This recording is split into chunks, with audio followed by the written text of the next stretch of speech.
Hello, Tim from Fairplay Now on the 9th of September 2021. Thought I'd just have a little bit of a ramble on this one, but don't worry, there will be a newsworthy point to it at the end. Now, the kind of jobs I've had most of my working life have been what I'd call out and about jobs. So it was everything from sales repping. Yeah, I was a sales rep for a relatively short period many years ago, and that was interesting, but ultimately not really for me.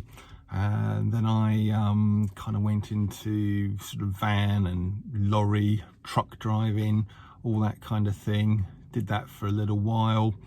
I did try my hand at being a photocopier service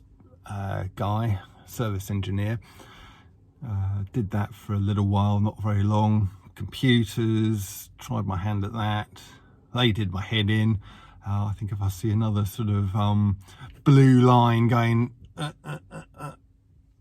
across the screen as a bit of software loads, if I see another one of those again in my lifetime, it will be way too soon, I think. So that wasn't for me. And I've done many jobs, and then eventually I kind of got to realizing that employment rather wasn't for me. And I just thought if I could just stay out of offices, stay away from idiot bosses and kind of backstabbing co-workers, I'd be okay. But in the end, even sort of being employed at all was not really for me. So I've been self-employed for many years, and it started off, well, I had a couple of false starts on that. I did try my hand at wedding photography. That's something I did for a while. I wasn't bad at it. The sort of couples who I photographed seemed very pleased with the work I did. I did make the effort to learn the trade properly. It wasn't like I was just going around snapping away with no idea. I did learn it. I got the proper camera gear and everything. Back in the day of film as well, so that was scary. You had to sort of spend pretty much a whole week waiting for the films to be processed until you could see what you'd got, kind of thing, and then you could breathe a bit of a sigh of relief. I learned a lot about people though, as one of the guys who taught me about wedding photography said. That game is sort of 10% about photography and 90% about crowd control. And it's amazing, you know, you've got a crowd of 100 people and you need to get them organised nicely into the groups, the family groups that you have to take. And it just shows you people are very easily led, actually.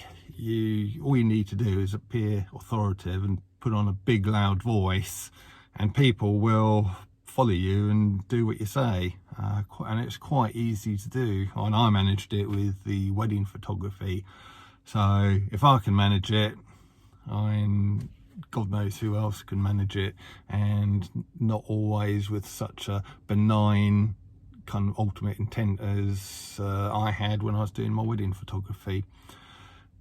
And then I kind of came into property maintenance.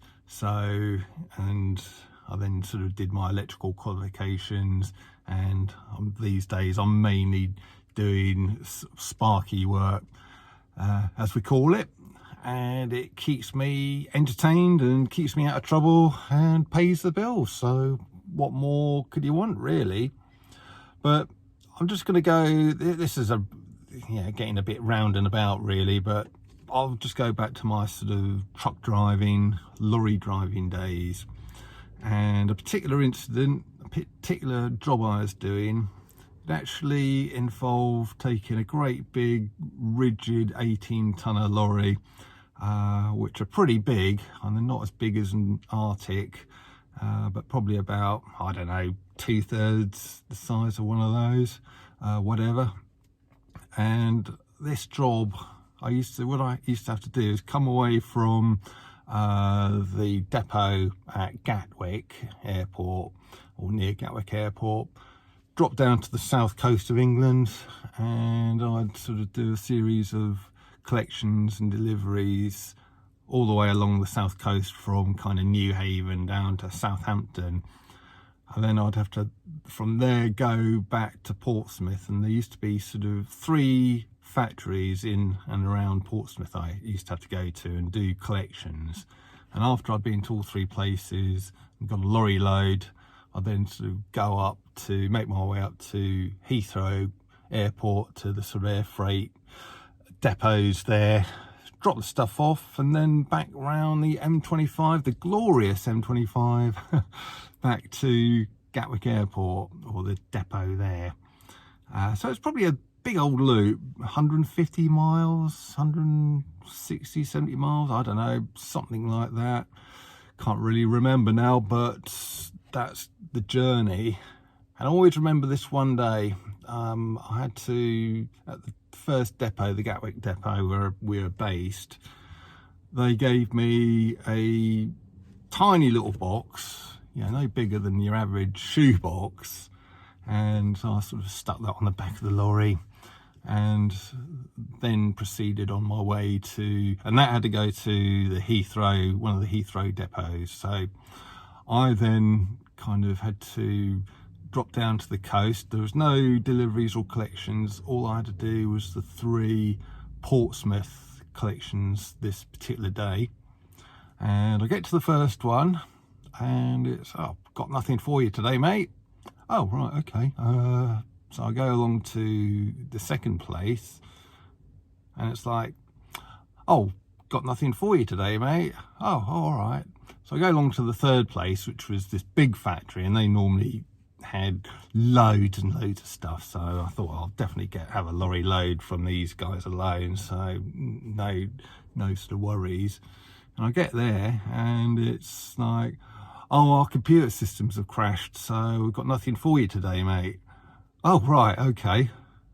So I then make my way back up to Heathrow Airport. I drop in this tiny little shoebox, and then back to Gatwick Airport, back to base, where I sort of parked up the lorry and did the paperwork and went off home. So basically I did this massive, great 150, 160 mile loop in this great big lorry, all for the sake of this shoebox sized box. And I could have done it in a Mini. I mean, honestly, it's just ridiculous. But I'm getting to a point here, and the point is, this kind of waste goes on in industry all the time. Okay, sometimes you can't help it. I know one was to know that factory was going to have a computer failure, probably even them until, I don't know, probably an hour before I got there.